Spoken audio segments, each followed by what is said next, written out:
this strategy that's being played out by the Republicans, the strategy of activating and trying to increase Republican turnout among the white racist base that Donald Trump is speaking to so well, is not a new strategy. Lee Atwater, back in I think it was 1980, yeah, it was 1981.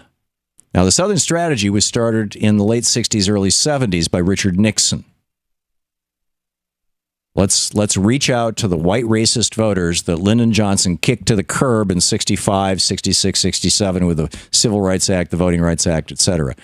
So let's reach out to those people, the Southern strategy. And Atwater updated it for the Reagan Revolution.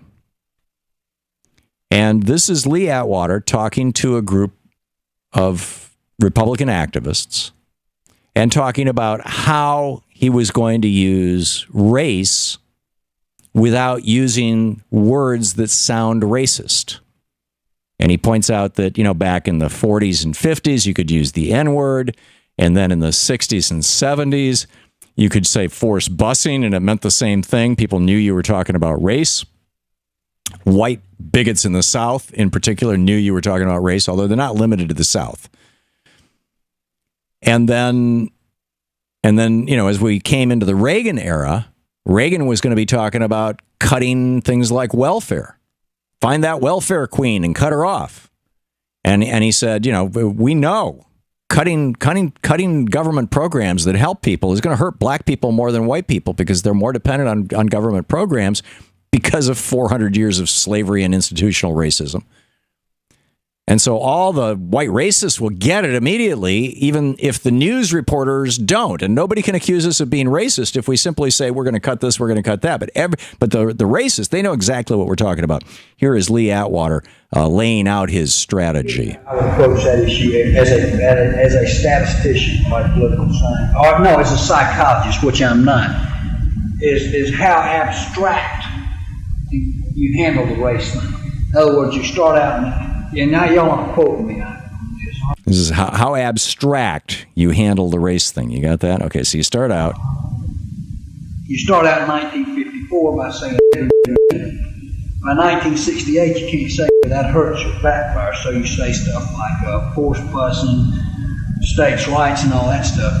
And you're getting so abstract now, you're talking about cutting taxes, and all of these things you're talking about are totally economic things, and the byproduct of them is blacks get hurt worse than whites. You got that? These are all totally economic things, but the byproduct of them is that blacks get hurt worse than whites. So he's talking about making racism an abstraction so that the Republicans cannot be called out on it. He continues. You start out in 1954 by saying... Oh, hang on just a second. By 1968 you can't say... Here's where it continues. And subconsciously, maybe that is part of it. I'm not saying that. But I'm saying that if it is getting that abstract and that coded, that we're doing away with, and subconsciously, maybe that is part of it. I'm not saying that. But I'm saying that if it is getting that abstract and that coded, that we're doing away with the racial problem one way or the other. You follow me? Because obviously sitting around saying... In other words, let me just... Pardon me, I haven't used this program in a while and I hit the wrong button. But, basically what he's saying is we want to do away with the racial problem. In other words, Republicans want to be able to be racists without talking like George Wallace, right? So, but we want Wallace's voters. We want those Dixiecrats. We want those white racists in the South. If we want to cut taxes, we want to... So this is where he continues. Because obviously sitting around saying we want to cut taxes, we want to cut this, and we want is much more abstract than even the busing thing. And a hell of a lot more abstract than... There you go. Hell of a lot more abstract than N-word, right? This, and he's just like saying, okay, this is it. And of course, what he was trying to avoid was this. I draw the line in the dust and toss the gauntlet before the feet of tyranny, and I say segregation now, segregation tomorrow, and segregation forever. George Wallace. And it was just a few years earlier, right? So this is what we are seeing here now. And I just, I'm horrified by it.